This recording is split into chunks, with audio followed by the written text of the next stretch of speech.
I have an icon list widget over here, and I want to change the position of the icon so that instead of appearing before the text, it will appear after the text.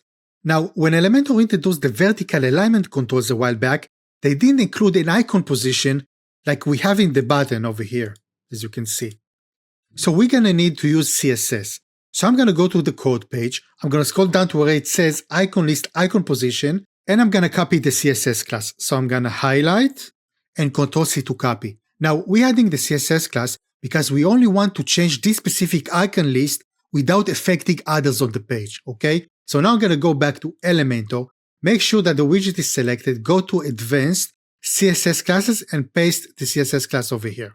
Now I'm gonna go back to get the actual code, click this code button, I'm gonna go back, Advanced, I'm gonna scroll down to where it says Custom CSS, and I'm gonna paste the code. And just like that, the icon now is positioned after the text. Now all the icon settings in the Style tab still work, except for the gap slider, it doesn't.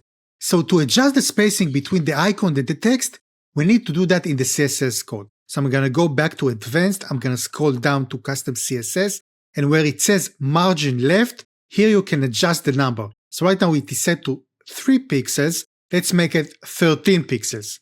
And now we have more space between them.